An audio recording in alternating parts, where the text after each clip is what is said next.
Well, do you recall the Tuscaloosa, Alabama police officers that tased and beat two students actually, arresting 3 in total following a noise complaint? We have a clip of that incident. It was captured on a cell phone. Take a look at it.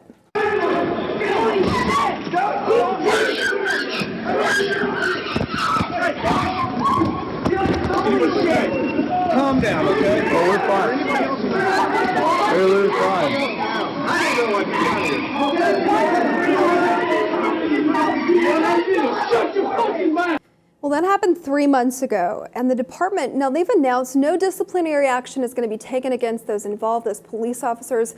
Mark, there were 3 police officers responsible, written reprimands, remedial training. 2 of them, Philip Champion and Greg Primm, they actually returned to work with pay immediately. 1 other is receiving training. So the police chief, his name's Stephen Anderson, the incident, he originally came out and said, and I just want to let you guys know what he had to say when this first happened, because it seemed to have shifted a little.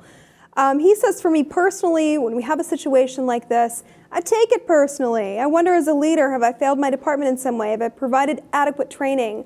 We'll be doing additional training. There will be some changes made. Well, not enough changes. Oh, so what changes were made? The remedial training, apparently, you could hear in that video one of the officers beating the young man with a flashlight, using the F word. I'm assuming the communication class or the remedial way of dealing with the public would don't use the F word? Don't use the F word. So nothing about don't use a flashlight.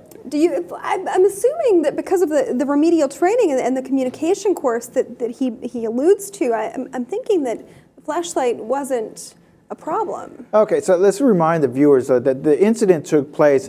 They were inside a private residence. There was a party, and then there was a noise complaint at the party. The police showed up, and the young men were at the door. They didn't want to come out of the party because they realized that they would put themselves at the police's mercy if they stepped outside. So the police pulled them all out. That's absolutely right. So Crimson Tide had just steamrolled Louisiana State. Obviously in Tuscaloosa, those boys down there like their beer. It was a party. Yeah, it was a party. College and town. It was exactly. So a noise complaint ensues.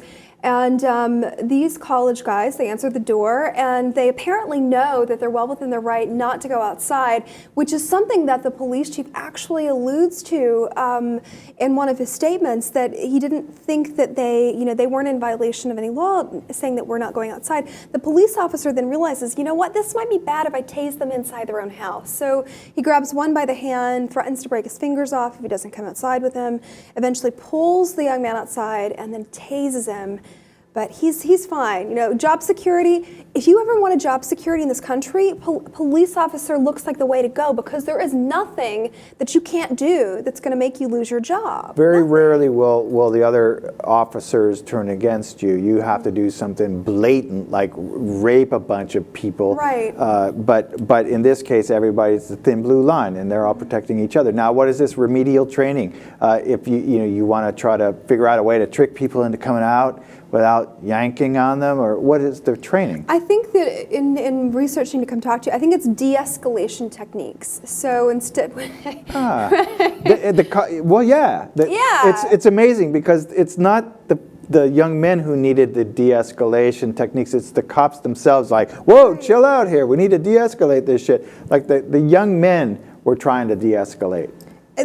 Precisely. So you can hear one of these young men in this video. It's several minutes long. If you haven't seen it, I would encourage you to watch it, because it's really an eye-opener as to what rights you do and don't have in this country right now. But I think that's changing. The political landscape's changing. But the taser gun and the baton over a noise complaint is what we're looking at in this case. These 3 officers down there in Tuscaloosa, no disciplinary action. They're still in the force. So if you live in that area, we love our viewers.